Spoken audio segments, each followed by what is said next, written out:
여러분, 20년 동안 조정에 단 한 번도 나오지 않은 황제가 있다면 믿으시겠어요? 명나라 11대 황제 가정제. 그는 45년간 제위에 있었지만 그중 20년을 자금성 깊은 곳에 숨어 지냈습니다. 신하들은 황제의 얼굴조차 볼 수 없었죠. 대체 무슨 일이 있었던 걸까요? 그 안에서 황제는 무엇을 하고 있었을까요? 오늘 우리가 들여다볼 이야기는 권력의 정점에 선 한 남자가 어떻게 광기에 사로잡혔는지, 그리고 그 광기가 명나라 전체를 어떻게 흔들었는지에 대한 기록입니다. 이 이야기는 단순한 한 황제의 비극이 아닙니다. 이것은 권력, 욕망, 그리고 인간의 한계에 대한 이야기죠. 1521년, 명나라 공중은 혼란에 빠져 있었습니다. 정덕제가 후사 없이 갑자기 세상을 떠난 거예요. 황실은 긴급 회의를 열었습니다. 다음 황제는 누가 되어야 하는가? 신하들의 시선은 정덕제의 사촌 동생 15세 소년 주우총에게 향했죠. 주우총은 황제가 될 줄 몰랐습니다. 그는 지방의 번안 가문에서 자랐고 황궁과는 거리가 먼 삶을 살았거든요. 책을 좋아하는 조용한 소년이었죠.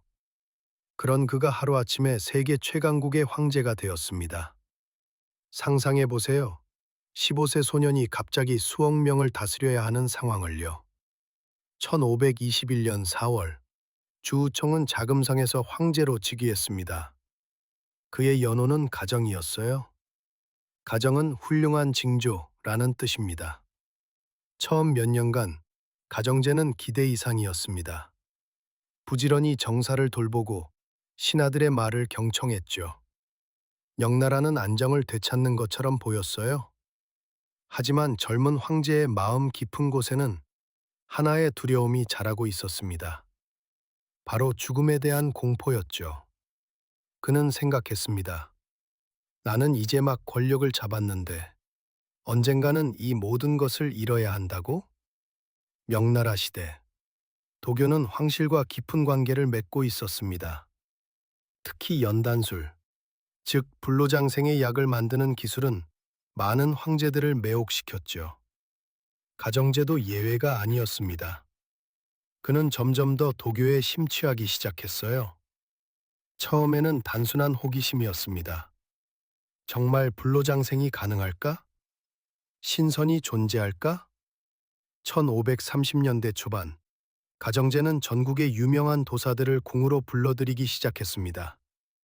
그들은 황제에게 온갖 비법을 소개했죠.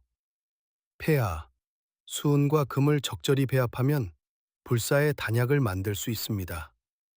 폐하, 처녀의 순수한 기운을 모으면 수명을 연장할 수 있습니다. 폐하, 이 의식을 따르시면 신선이 되실 수 있습니다. 황제는 그들의 말에 점점 빠져들었습니다. 그는 자금성 안에 전용 연단실을 만들었어요. 거기서 도사들과 함께 밤낮으로 단약을 제조했죠. 신하들은 걱정하기 시작했습니다. 황제가 정사보다 도교 의식에 더 많은 시간을 쏟고 있었거든요. 충신 양일청이 상소를 올렸습니다. 폐하, 도교에 너무 심취하시면 안 됩니다. 이는 조상들의 가르침이 아닙니다. 가정제는 분노했습니다. 짐이 무엇을 하든 그것은 짐의 자유다. 감히 황제의 뜻을 거스리는가? 양일청은 곤장을 맞고 유배되었습니다. 이것은 시작에 불과했죠. 가정제의 집착은 날로 심해졌습니다. 그는 체보술이라는 의식을 시작했어요. 이것은 어린 처녀들의 생리혈과 체액을 모아 약재로 쓰는 끔찍한 의식이었습니다. 전국에서 13세에서 16세 사이의 소녀들이 궁으로 끌려왔습니다. 수백 명이었죠. 그들은 특별한 음식을 먹어야 했고 특정 시간에 자야 했으며 끊임없이 감시받았습니다. 많은 소녀들이 영양실조로 쓰러졌습니다. 일부는 심리적 충격으로 정신을 잃었어요. 몇몇은 그 고통을 견디지 못하고 스스로 목숨을 끊었습니다. 하지만 가정제는 멈추지 않았습니다. 그는 불로장생이 눈앞에 있다고 믿었으니까요. 1542년 10월, 자금성에서 명나라 역사상 가장 충격적인 사건이 벌어집니다. 그날 밤, 가정제는 평소처럼 침전에서 잠들어 있었습니다. 하지만 밤 2시경 이상한 일이 일어났죠. 10여 명의 궁녀들이 황제의 침실로 몰래 들어왔습니다. 그들의 손에는 노끈이 들려 있었어요. 궁녀 양금영이 신호를 보냈습니다. 지금이야. 지금이 아니면 우리 모두 죽어. 그들은 잠든 황제를 습격했습니다. 노끈을 황제의 목에 감고 세게 조였죠. 가정제는 깜짝 놀라 깨어났습니다. 무엇을? 감히? 하지만 궁녀들은 너무 긴장한 나머지 실수를 했습니다. 그들은 노끈의 매듭을 반대로 묶었어요. 조이면 조일수록 매듭이 풀리는 방식으로요. 몇 분간의 혼란 끝에 황제는 간신히 목숨을 건졌습니다. 근처를 지나던 환관이 비명을 듣고 달려왔거든요. 자객이다. 황제를 지켜라. 순식간에 금군들이 몰려들었습니다. 궁녀들은 모두 체포되었죠. 이 사건의 신문 과정에서 끔찍한 진실이 드러났습니다. 왜 그들이 황제를 죽이려 했는지가요? 궁녀 양금영의 증언입니다. 우리는 매일 고문당했습니다. 먹지도 못하게 하고 자지도 못하게 했어요. 조금이라도 의식 절차를 어기면 매질을 당했습니다. 우리 중 많은 이들이 이미 죽었습니다. 병들어 죽거나 스스로 목숨을 끊었어요. 우리는 알았습니다. 우리도 곧 죽을 거라는 것을요. 그래서 결심했습니다. 차라리 황제와 함께 죽자고. 황제가 죽으면 적어도 이 지옥이 끝날 테니까요.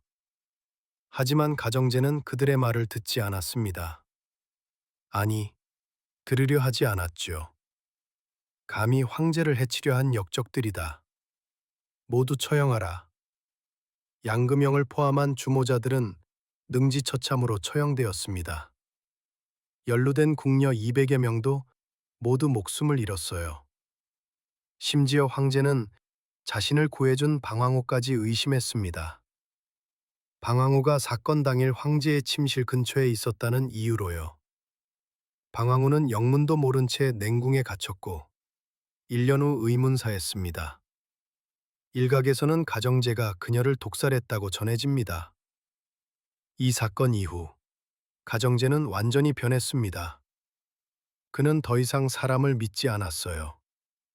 1542년 이민궁변 직후부터 가정제는 조정에 나오지 않기 시작했습니다. 처음에는 며칠, 그 다음은 몇 주, 결국 몇 달이 되었지요. 신하들은 황제를 볼 수 없었습니다. 가정제는 자금성 서쪽에 있는 서원에 틀어박혔습니다. 그곳은 외부와 완전히 차단된 공간이었어요. 황제는 그곳에서 무엇을 했을까요? 그는 도사들과 함께 연단술에 더욱 깊이 빠져들었습니다. 수은, 비소, 납, 황, 온갖 광물을 불에 녹여 섞었어요. 그리고 그것을 영단, 즉 영생의 약이라고 믿으며 매일 복용했지요. 하지만 수은은 인체에 치명적인 독입니다. 수은 중독은 천천히, 그러나 확실하게 몸을 파괴하죠. 초기 증상은 이랬을 겁니다. 손발이 떨리고, 잇몸에서 피가 나고, 머리카락이 빠지기 시작했을 거예요. 그 다음 단계는 더 심각했습니다. 환각을 보고, 망상에 시달리고, 기억을 잃기 시작했겠죠. 신하들이 올린 상소문에 대한 가정제의 답변을 보면 알 수 있습니다. 그 시가 점점 흐려지고 떨렸어요. 내용도 앞뒤가 맞지 않았죠. 황제께서 정말 살아계신 겁니까? 이런 소문이 조정에 돌기 시작했습니다. 20년 동안 모습을 보이지 않는 황제. 점점 이상해지는 조서.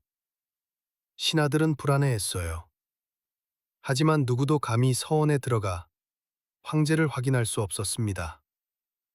가까이 가려고 시도한 신하들은 모두 처벌받았거든요. 한편 조정은 혼란에 빠졌습니다. 황제가 없는 나라는 어떻게 돌아갔을까요? 권력은 간신들의 손에 넘어갔습니다. 특히 엄순과 그의 아들 엄세번은 20년간 명나라를 자신들의 것처럼 다뤘지요. 엄숭은 교묘했습니다. 그는 가정제의 도교 치밀을 이용했어요. 도사들을 통해 황제에게 접근하고 자신에게 유리한 정책을 관철시켰죠. 폐하, 엄숭대인이야말로 도를 이해하는 진정한 신하입니다. 엄숭부자는 관직을 팔았습니다. 돈을 낸 사람은 누구든 높은 자리에 올랐어요. 실력이나 충성심은 중요하지 않았죠. 충신들은 하나둘씩 제거되었습니다. 엄숭은 그들을 모함했고 황제는 의심이 많은 상태라 쉽게 믿었어요. 명나라 최고의 장군 양계성도 이때 모함을 받아 제거되었습니다. 나라를 지키던 방패가 사라진 거죠. 백성들의 삶은 어땠을까요? 세금은 계속 올랐습니다. 엄숭부자가 챙기는 뇌물 때문이었죠. 자연재해가 일어나도 제대로 된 구호가 이루어지지 않았어요. 관리들이 구호금을 빼돌렸거든요. 명나라는 겉보기엔 여전히 강대국이었지만 속은 썩어가고 있었습니다. 1560년대에 접어들면서 가정제의 상태는 더욱 악화되었습니다. 그는 이제 거의 침대에서 일어나지 못했다고 합니다. 수은 중독으로 인한 근육 경련과 마비가 심해졌거든요. 하지만 놀랍게도 그는 여전히 단약을 복용했습니다. 도사들은 말했죠. 폐하, 지금 겪으시는 고통은 신선이 되기 위한 과정입니다. 조금만 더 참으십시오. 가정제는 그 말을 믿었습니다. 아니, 믿고 싶었던 거예요. 이미 너무 많은 것을 희생했으니까요. 그는 환각을 보기 시작했습니다. 죽은 궁녀들이 나타나 자신을 저주한다고 느꼈죠. 폐하, 저들이 또 왔습니다. 황제는 밤마다 비명을 질렀다고 합니다. 금군들도 도사들도 무서워했어요. 가정제는 더 많은 의식을 거행했습니다. 더 많은 단약을 만들었어요. 그가 죽음의 공포에서 벗어나는 방법은 그것뿐이었으니까요. 1564년 한 용감한 신하가 상소를 올렸습니다. 해서라는 관리였죠. 폐하, 20년간 조정에 나오지 않으시어 나라가 혼란에 빠졌습니다. 부디 환궁하시어 신하들을 만나 주십시오. 가정제의 반응은 분노였습니다. 감히 침에게 명령하는가. 해서는 곤장 100대를 맞고 그 자리에서 목숨을 잃었습니다. 이 소식을 들은 신하들은 더 이상 아무 말도 하지 않았습니다. 황제는 완전히 손댈 수 없는 존재가 되었죠. 1566년 12월, 가정제는 60세의 나이로 생을 마감했습니다. 그의 죽음을 처음 발견한 것은 가까운 환관이었습니다.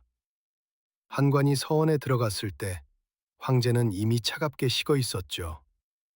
폐하, 폐하께서 승하하셨습니다. 소식은 빠르게 조정에 전해졌습니다. 45년간 제위에 있었던 황제가 드디어 세상을 떠난 것입니다. 시신을 본 사람들의 증언은 충격적이었습니다. 황제의 머리카락은 거의 다 빠져 있었습니다. 남은 머리카락도 하얗게 변해 있었죠. 치아는 거의 남아있지 않았습니다. 수은 중독으로 잇몸이 모두 썩었거든요. 피부는 이상한 회색빛으로 변해 있었고 여기저기 괴상한 반점들이 있었습니다. 손과 발은 심하게 떨린 흔적이 있었어요. 근육이 경직되어 있었죠. 이 모든 것이 수은 중독의 전형적인 증상이었습니다. 불로장생을 꿈꿨던 황제는 오히려 자신의 몸을 스스로 파괴했던 겁니다. 가정제가 남긴 것은 무엇이었을까요? 부패한 조정이었습니다. 엄승의 20년 독재로 명나라의 관료체계는 완전히 망가져 있었어요. 고통받는 백성들이었습니다. 세금은 높아졌고 관리들은 부패했으며 자연재해에 대한 대응도 없었죠. 약해진 국방이었습니다. 유능한 장군들이 제거되어 북쪽 국경은 계속 불안했어요. 그리고 무너진 황제의 권위였습니다. 백성들은 더 이상 황제를 하늘의 아들로 여기지 않았습니다. 가정제 사후, 그의 아들 윤경제가 즉위했습니다. 윤경제는 아버지의 실정을 바로잡으려 노력했어요. 하지만 이미 너무 늦었습니다. 명나라의 쇠퇴는 멈출 수 없었죠. 가정제 이후 80년, 1644년, 명나라는 결국 멸망했습니다. 오늘날 베이징 자금성을 방문하면 가정제가 20년을 숨어 지냈던 그 서원을 볼 수 있습니다. 지금은 텅 비어 있는 공간입니다. 관광객들이 사진을 찍고 가이드가 역사를 설명하죠. 하지만 그곳의 벽들은 여전히 기억하고 있을 겁니다. 한 황제의 관기와 절망을요. 가정제의 이야기는 우리에게 무엇을 말해줄까요? 첫째, 권력의 정점에 선 사람도 결국 죽음을 피할 수 없다는 것입니다. 가정제는 세계에서 가장 강력한 사람이었습니다. 그의 말 한마디에 사람이 죽고 살았죠. 하지만 그조차도 죽음을 막을 수 없었어요. 둘째, 현실을 부정하면 더 큰 비극이 온다는 것입니다. 가정제는 자신이 늙어가고 있다는 사실을 받아들이지 못했습니다. 그래서 불로장생이라는 환상에 매달렸죠. 그 결과는 오히려 더 빨리 죽음에 이르렀습니다. 셋째, 한 사람의 집착이 얼마나 많은 사람을 불행하게 만드는지를 보여줍니다. 수백 명의 궁녀들이 고문당하고 죽었습니다. 충신들이 제거되었고 백성들이 고통받았으며 결국 나라 전체가 기울었죠.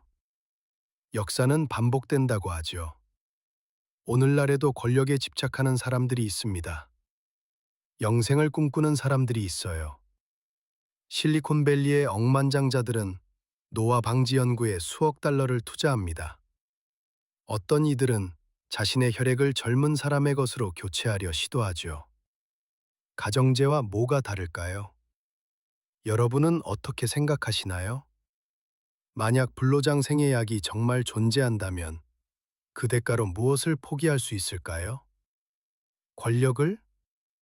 사랑하는 사람들을? 자신의 인간성을? 가정제의 대답은 명확했습니다. 그는 모든 것을 포기할 수 있었어요. 그리고 결국 모든 것을 잃었죠. 역사를 배우는 이유는 과거를 아는 것만이 아닙니다. 그것은 현재를 이해하고 미래를 준비하기 위해서죠. 댓글로 여러분의 생각을 들려주세요. 가정제의 선택에 대해, 불로장생에 대해, 그리고 우리 시대의 집착에 대해서요. 구독과 좋아요는 더 많은 역사 이야기를 만드는 힘이 됩니다. 다음 영상에서는 또 다른 놀라운 이야기로 찾아뵙겠습니다. 여러분, 건강하세요. 그리고 오늘을 소중히 여기세요.